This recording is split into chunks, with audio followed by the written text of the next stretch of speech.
Good morning, everyone. I would like to start by introducing myself in my own Indigenous language, which is Carrier from North Central British Columbia. Hadit, Raven Lacerte Sadni, Loretta Madam Slew, Paul Lacerte Spa, Saigana, Lachibu, Injan Yin Kakdene Keoch, Tubesna Chalia, Injan Lakwangin Keoch. I said, hello, my name is Raven Lacerte. I'm Carrier, a member of the Lake Babbing Nation in central British Columbia.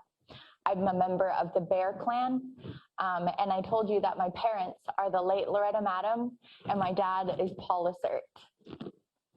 And I said, I acknowledge the beautiful territory of the Lekwungen-speaking peoples here in Victoria, British Columbia. We want to thank our relative Bradley for the traditional welcome. My dad and I would like to say thank you to each and every one of you. Thank you from the bottom of our hearts for joining us today. Thank you for your caring about this issue and your willingness to take a stand. Thank you to each one of you who are fasting today. And thank you to all of the teachers and the students who are joining us today. The 10-year anniversary of the Moose Hide campaign, and our movement is strong, and it is growing. Over the last 10 years, we have distributed over 2 million squares of moose hide across Canada. Those 2 million squares have started over 10 million conversations about ending violence against women and children. And those conversations have resulted in Moose Hide campaign projects taking place in over 2,000 communities across the country. Projects like the one in the high school in Fraser Lake, BC, where 10 young men fast for a day each year. There's an assembly and the whole community gathers at the school to mark the ceremony and to take a stand against violence towards women and children. We call that project 10 Men. Today, I wanted to reflect on the journey of the Moose Hide campaign, and I want to start by bringing Loretta Saunders' name into the space. She was an Indigenous woman attending St. Mary's University in Halifax, doing her master's degree with a focus on murdered and missing Indigenous women when she was murdered. She was 26 years old. I will be 26 later this month.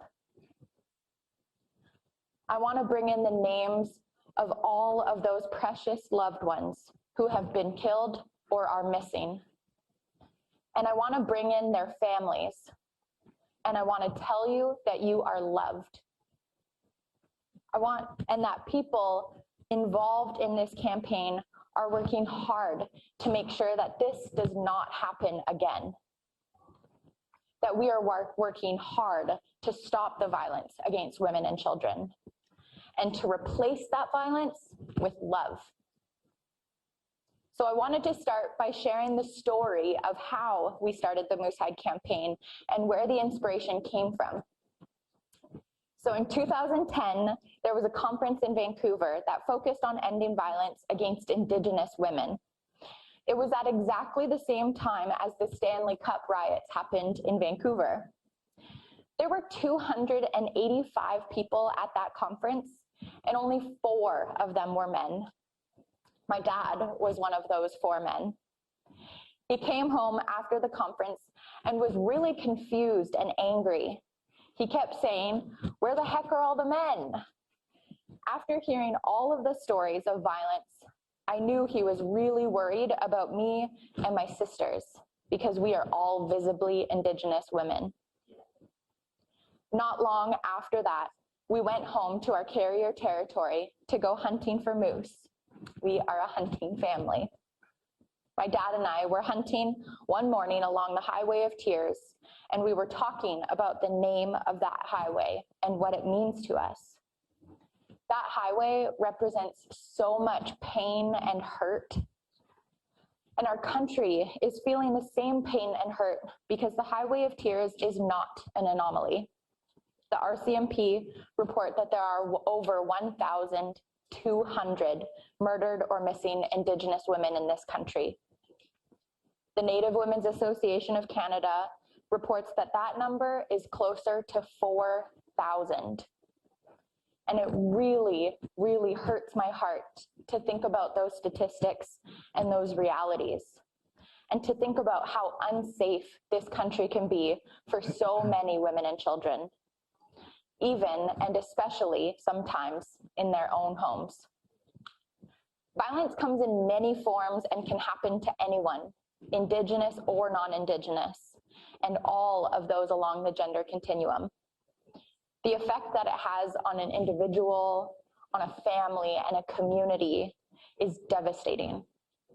Violence thrives in the shadows, and we wanted to shine a light on it, to say that violence is never okay, that it is not love, and that it is not welcome in this great country.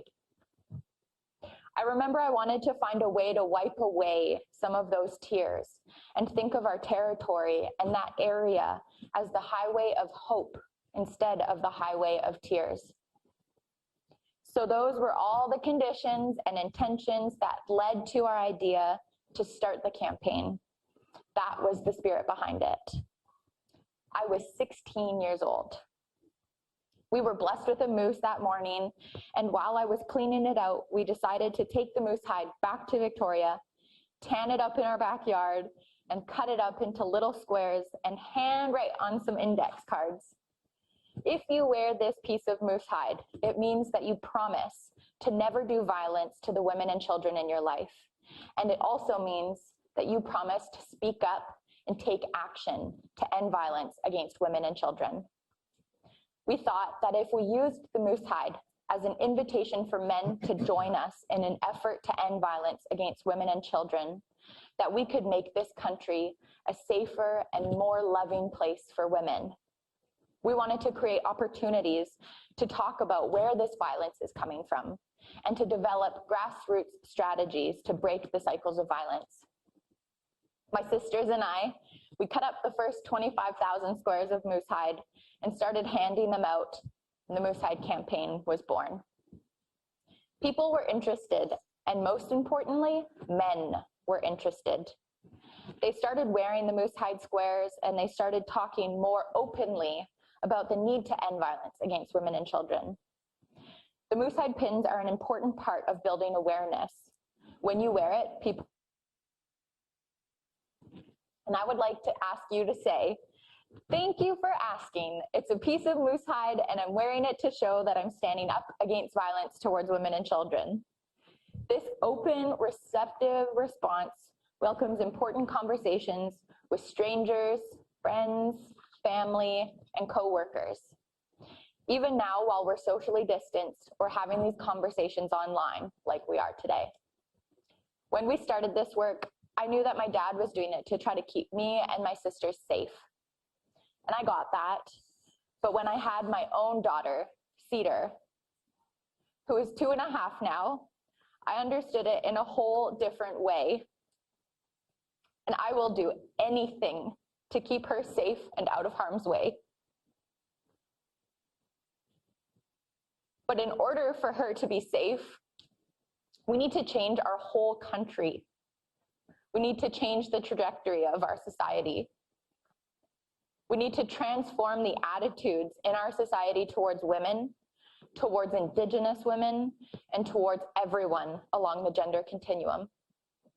We need a better future than the past that we have had, and to build a country where women and children and all of those along the gender continuum are free from violence. So there are a few key features of the campaign that I wanted to share. To wear and share the moose hide square. They are always free, so please order some and share them. We have created synthetic moose hide squares, so for the people that are not comfortable wearing a patch of moose hide. Fasting. The fasting ceremony is an important part of our theory of change. We often get asked if there is a role for women in the campaign, and I wanted to say that everyone is welcome to wear the moose hide patch and to participate in the fast. It is a complicated space because the problem we are trying to address is the lack of men and boys engaged in ending violence against women and children. We're all in this together, and we need to do more to support men and boys to heal and to learn how to be allies. Most importantly, for me, this campaign is about love. It is an invitation to love ourselves and to love each other, because love is the answer. I'm so grateful to be able to do this sacred work, and I am grateful for each and every one of you who I consider to be my relatives. I love you all. I want to ask my dad now to share a few words, and I really appreciate the chance to share a few thoughts with you today. Masi Cho, all my relations.